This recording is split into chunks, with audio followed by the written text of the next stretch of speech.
I thought I'd chat today a little bit about the continuing evolution of PR. But I was at Golan Harris, and I'd been there for 5 years. I started a business called Cross Media there. And it was a sort of integrated creative services business. We had web, we had video, we had design, we had our national media relations practice. We built an event production team in there as well. And things were going amazingly well. Why? Because we were in the middle of the first .com boom. Where literally, if you know how to spell internet, you could literally make millions and millions of dollars. Then something happened starting about October of 2000. And does anybody remember this character? If you're around back then, you do.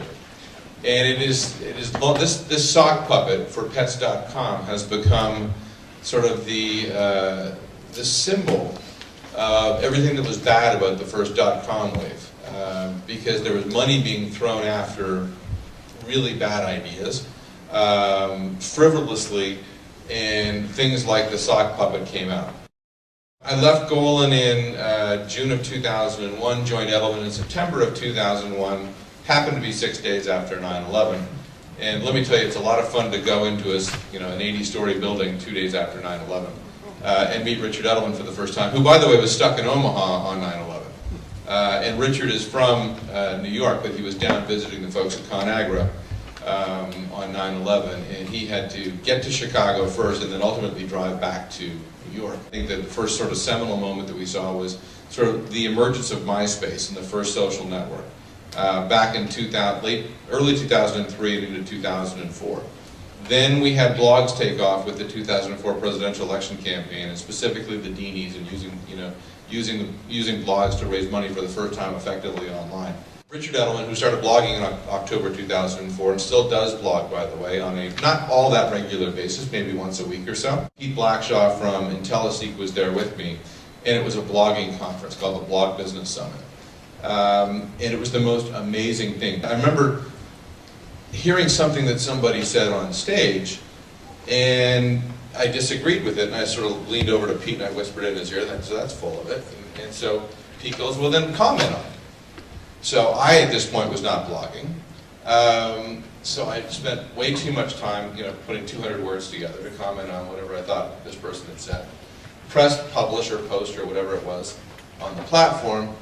And then about 10 minutes later, he elbowed me and said, now hit refresh. And I saw this thing happen for the first time. I was like, oh, this is amazing. Through this comment piece, I went back to Richard and I wrote this 22-page, literally 22-page treatise of why I thought this was going to change our business forever.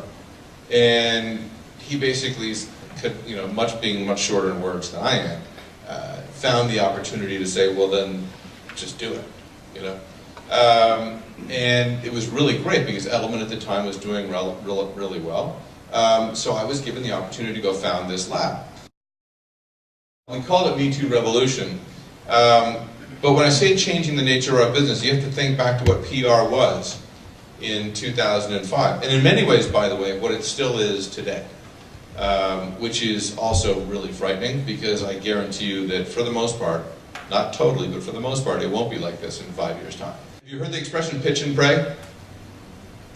I mean, that's what we do. One of the scariest comments that I actually heard from someone within our firm was that this whole thing is changing the business model of PR, because in many cases in PR, we have never historically been paid to win. We've been paid to try. We've been paid to pitch stories to the media and do it again and again and then just hope.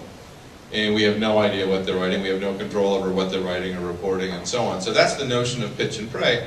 And honestly, that's what our business was all about in 2005. Edelman made, call it 20 million bucks, 15, whatever. A lot of money by delivering clients one very simple service, which is clip reports. And we would hire kids with college degrees, and they would sit there all day and read newspapers and magazines, cut them out, tape them to paper, put them through Xerox machines, send them off to the client. I mean, it was a scary process. Every agency in the world did it. We weren't alone. But this is the revenue stream that's gone. We see the evolution of all these things that we now know about and talk all about, and I'm not going to talk about, you need to be blogging or Twittering or Facebooking or whatever, yada, yada, yada. That is not what it is. I mean, so what I really want to talk about more is what's happened in the process of, let me make this work here, since 2005 to today.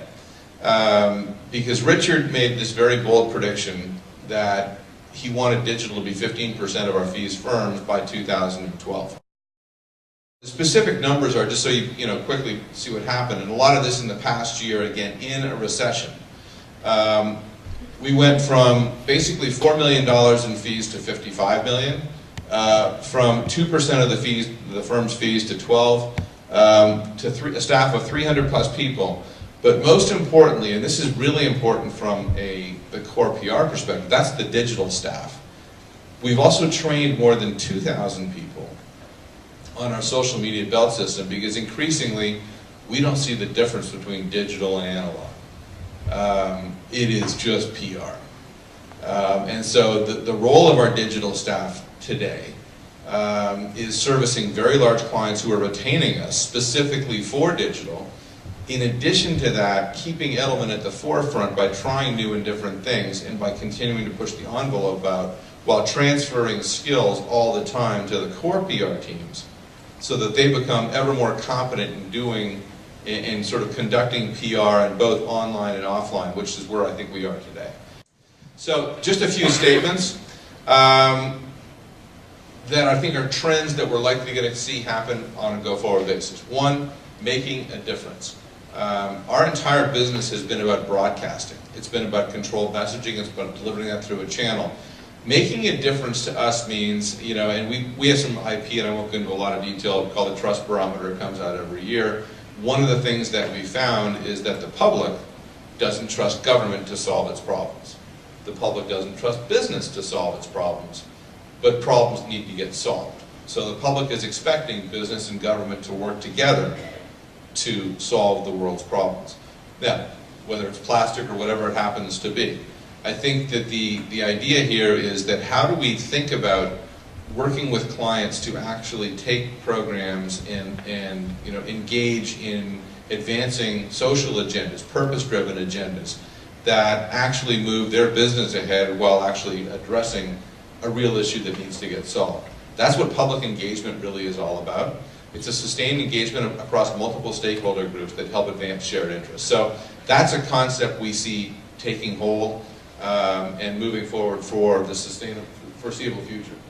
Well, what happens was that brands weren't planning their spending to sustain those stories on an ongoing basis. So you'd spend for 8 weeks, and then you'd go shallow, just like in an ad campaign where you go off air for a while. Then you'd spend some more, and then then you'd go silent again. And so you weren't taking advantage of the opt-in opportunity that you've been given by people to engage them on a regular basis. That's starting to change right now, but I've got to tell you, in all the brands that are out there, there are very, very few who really understand what this concept of sustained engagement really is.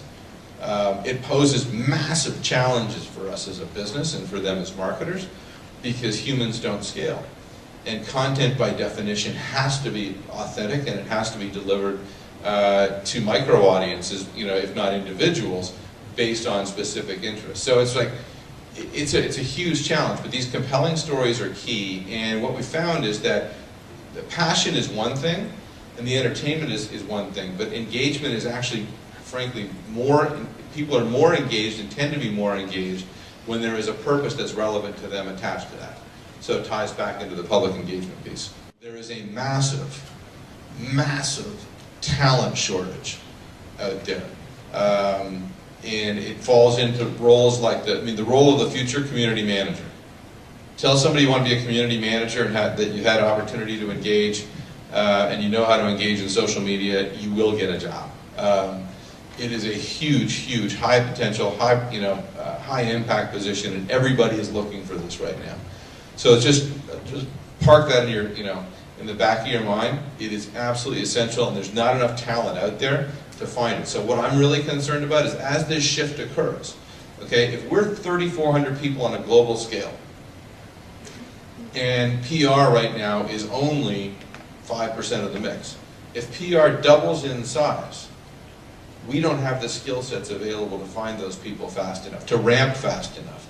And that's just not just Edelman, but as a business in whole. And the people that are in the other disciplines where the revenue streams are going to shrink in order to fund this extra business do not have the skills to transfer in to be able to do this work.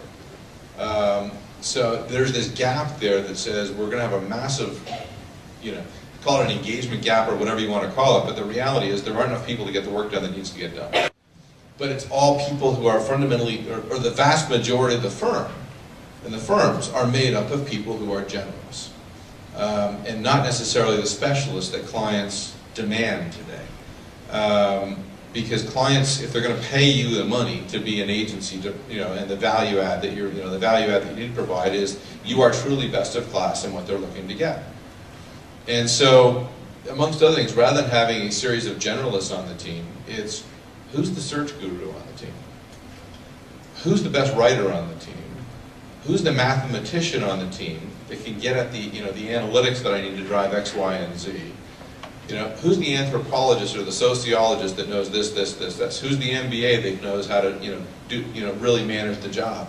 As opposed to, we've got a team of people that all sort of more or less know the same thing. And that, I think, is going to force people like me to really reshape our organization.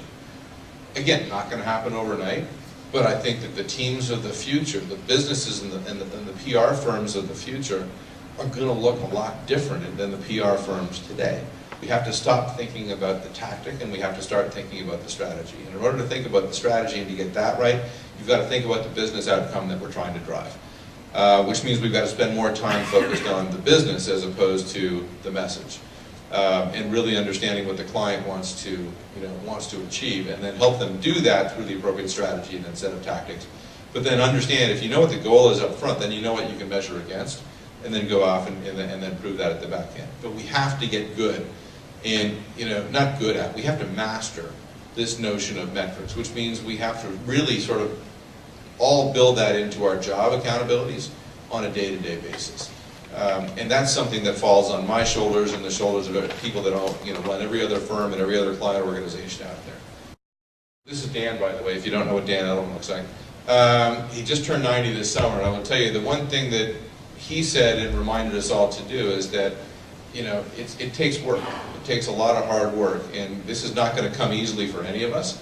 But I think if there's, if the past 10 years are any indication, I think that not just for PR, but for all of us as professionals, no matter what we're doing and what field we happen to be chasing or pursuing, it's a great time to be here as long as you work hard and stick to it. We can, it's probably, it's a bit of a loaded gun, right? Because if you work for an agency or if you work for a client company, the personal brand concept supersedes in many ways the notion of the company that's cutting your paycheck every week. Or the client that's paying your paycheck every week. So my personal brand online, and I've kind of done it on purpose, I would say 90% of the people that I'm engaging with online are people that I work with, have met, or in one way, shape, or form are tied to work. The other 10% are, 8% are friends and 2% are folks that I happen to share political interests with. All of which are well known if you happen to see me online. So that's my personal brand. Steve Rubel's is very, very different. So yes, you need to take careful attention to it. And if you're interested in cultivating that brand as a personality, I think it's really important to be every bit as consistent in who you are as you would hope a brand would be, that you come to trust.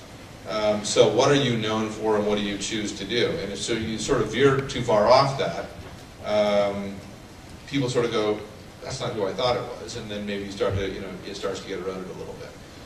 My big fear is within the confines of an agency, personal brands are really difficult to manage, because oftentimes clients, in particular, the agency secondly, are not really all that fond of personal brands advocating a position of X, which may or may not be in contravention with either the client's point of view or the client's products, for that matter.